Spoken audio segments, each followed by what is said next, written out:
Brought to you by Agilus Diagnostics.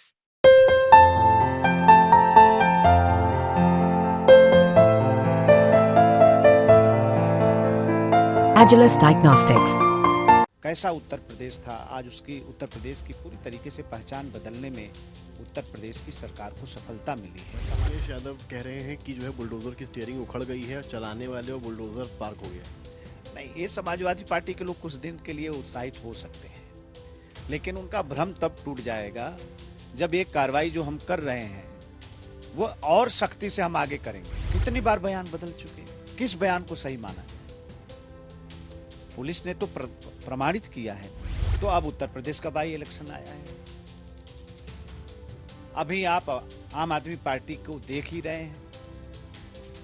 तो ये जो गठबंधन था पिछले लोकसभा वाला, तो मोदी जी के भय के नाते एक जगह ये इकट्ठा हो गए थे। हमारे साथ इस वक्त उत्तर प्रदेश सरकार में कैबिनेट मंत्री अनिल राजभर जी मौजूद हैं। अनिल जी, बहुत स्वागत है आपका। अनिल जी, उपचुनाव को लेकर क्या तैयारियां आप लोगों की हैं? मुख्यमंत्री लगातार दौरे कर रहे हैं। इस बीच यूपी कांग्रेस ने एक डॉक्यूमेंट भेजा है दिल्ली कांग्रेस को कि 5 सीटों पर चुनाव लड़ना चाहते हैं। तो वहीं सूत्रों के मुताबिक जानकारी ये भी मिल रही है कि सपा 2 सीटें देना चाहती है। कैसे पूरे उपचुनाव में अपनी पार्टी को और विपक्ष को देख रहे हैं? हमारी तैयारी देखिए पूरी है और जमीन पर हम तैयारी कर रहे हैं।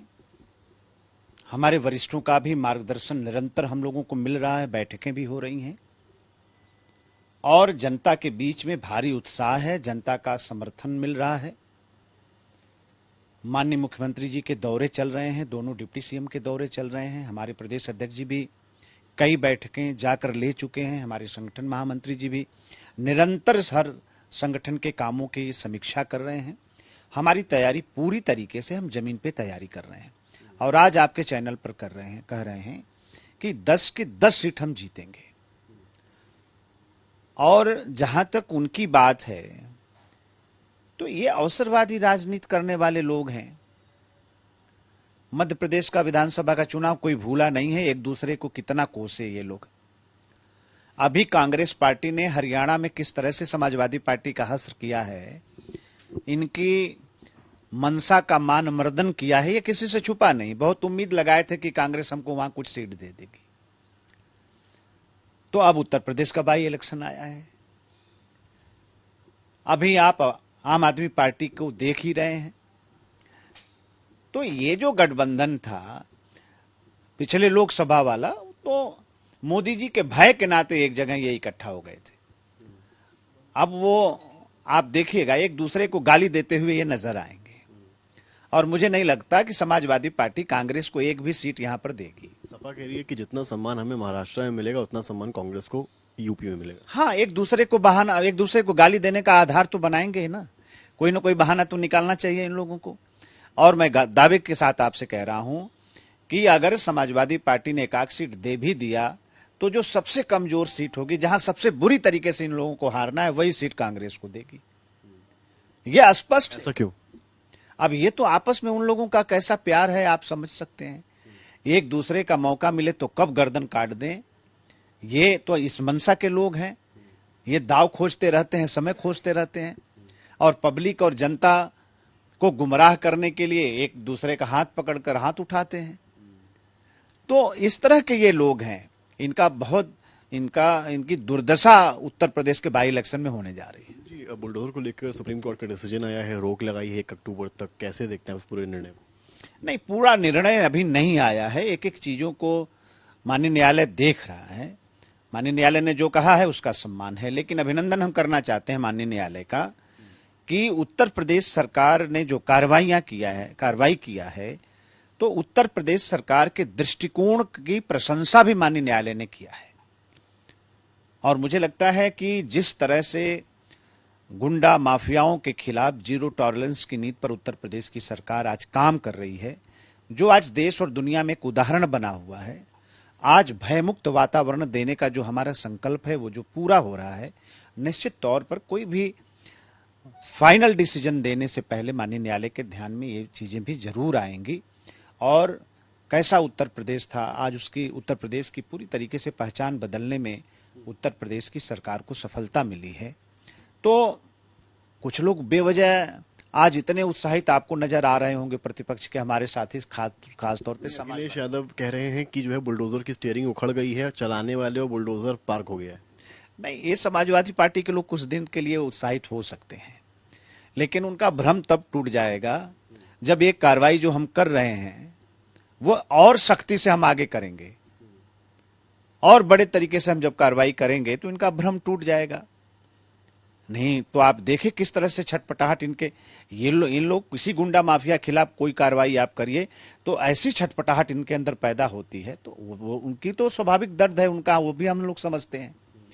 भाई जो गुंडा माफिया पैदा करेगा, उनको खिलाएगा पिलाएगा बड़ा करेगा, उनका संरक्षण करेगा, उनके खिलाफ कोई कार्रवाई होगी तो उनके पेट में दर्द होना स्वाभाविक है। वो दर्द है, फ्रस्ट्रेशन है। और माननीय न्यायालय ने एक बात क्या कह दिया, और आज देख लिए उनके चेहरे पर कैसी खुशी आ गई कि हमारे सारे गुंडा माफिया आप सुरक्षित रहेंगे। उनका ये भ्रम है। हम रास्ता बनाएंगे और किसी भी सूरत में कानून का राज स्थापित करने के लिए उत्तर प्रदेश की सरकार को किसी सीमा तक जाना पड़ेगा, हम जाएंगे। मायावती जी ने भी क्वेश्चन किया है, ट्वीट किया है, आज एक्स पर पोस्ट किया है और ये भी कहा है कि केंद्र सरकार को भी कोई योजना ऐसी लानी चाहिए थी राज्य सरकार को कि सुप्रीम कोर्ट को दखल न देनी पड़ती। मायावती जी समय समय पर अपनी उपस्थिति उत्तर प्रदेश की राजनीति में दर्ज कराती रहती हैं, तो उनके भी उपस्थिति दर्ज कराने का माननीय न्यायालय ने एक अवसर दिया है। अब हम सब लोगों को बड़े धैर्य से 15 दिन इंतजार करना चाहिए जब तक माननीय न्यायालय का स्पष्ट और फाइनल डिसीजन नहीं आ जाता। अयोध्या में 12 करोड़ लोग टूरिस्ट पहले के 7 महीने में आए हैं, एक रिकॉर्ड बन गया अपने आप में। अयोध्या ने बनारस, मथुरा और अन्य जगहों को पछाड़ दिया है टूरिस्ट के मामले में। हम लोग यही तो कहते थे, तो सवाल खड़ा करता था प्रतिपक्ष कि आखिर मंदिर बनाने से रोजगार का सृजन कैसे होगा, लेकिन जो 12 करोड़ देश और दुनिया की जनता अयोध्या जी की धरती पर आई है, वहां का टूरिज्म कैसे बढ़ा है, वहां के गरीब छोटे व्यापारियों का रोजगार कैसे बढ़ा है, उत्तर प्रदेश की आमदनी कैसे बढ़ी है, आप एक बार उसकी समीक्षा करिए।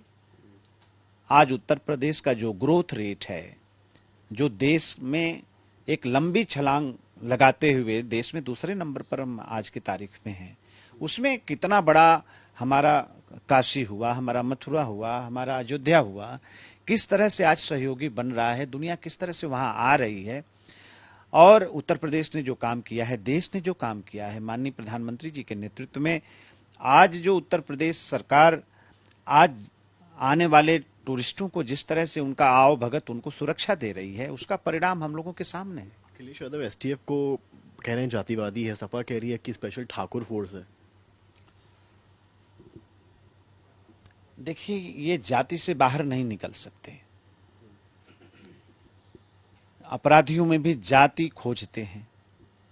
दुनिया कहती है अपराधी की कोई जाति नहीं होती, लेकिन अपराधियों में भी ये जाति खोजते हैं। अब पुलिस में जाति लगे खोजने, प्रशासन में जाति लगे खोजने, तो मैं तो चैलेंज करता हूं कि एसटीएफ के हमारे जो अधिकारी हैं, उसमें जो काम करने वाले हमारी पुलिस फोर्स है, हमारे जो जवान हैं, उसकी एक बार लिस्ट देखें और इस तरह की हरकत और गैर जिम्मेदाराना बयान देकर पुलिस फोर्स का मनोबल तोड़ना बंद करे प्रतिपक्ष, अगर उत्तर प्रदेश का विकास चाहते हैं तो। आखिरी सवाल, मंगेश यादव की जो बहन, उसका एक वीडियो वायरल हो रहा है जिसमें वो कह रही है कि पुलिस ने दबाव बनाकर हमसे बयान चेंज करवाया। कितनी बार बयान बदल चुके लोग, हम उनके परेशानी को समझ सकते हैं। परेशान हैं, परिवार परेशान होगा, इसमें कोई इनकार नहीं, लेकिन कितनी बार बयान बदल चुके, किस बयान को सही माना जाए। पुलिस ने तो प्रमाणित किया है ना, कार्रवाई को अपने प्रमाणित किया है। पहले की जो हिस्ट्री है उनकी, उसको आप देख लीजिए। पुलिस ने जो तथ्य और प्रमाण प्रस्तुत किया है, सम्मानित इलेक्ट्रॉनिक मीडिया के माध्यम से पूरा देश उसको देख रहा है, और सोशल मीडिया आज किसी से छुपा नहीं है। माननीय न्यायालय का दरवाजा भी खुला हुआ है। तो हम कोई भी ऐसी कार्रवाई नहीं करते जिससे हमारे ऊपर कोई प्रश्न खड़ा हो। जानबूझकर बाल की खाल खींचना जो समाजवादी पार्टी की आदत सी बन गई है, हर बात पर विरोध, तो ये विरोध के लिए विरोध, और किसी न किसी बहाने जाति को का बहाना खोजकर उत्तर प्रदेश की सियासत को और यहाँ की राजनीति को जिस तरह से प्रदूषित करने का काम समाजवादियों ने किया है वो किसी से छुपा नहीं है। तो हमने जो कार्रवाई किया है, सरकार ने, हमारी पुलिस ने जो कार्रवाई किया है, समाजवादी पार्टी से प्रमाण की हमें कोई आवश्यकता नहीं है। बहुत शुक्रिया बात करने के लिए। अनिल राजभर है, कैबिनेट मंत्री हैं यूपी सरकार में, साफ कहा है उपचुनाव की जहां तक बात है कांग्रेस सपा को दबाने में लगी और सपा कांग्रेस को, और बीजेपी के लिए पूरी जीत एक तरफा होने वाली है। कैमरामैन रोहित के साथ समर्थ श्रीवास्तव, लखनऊ।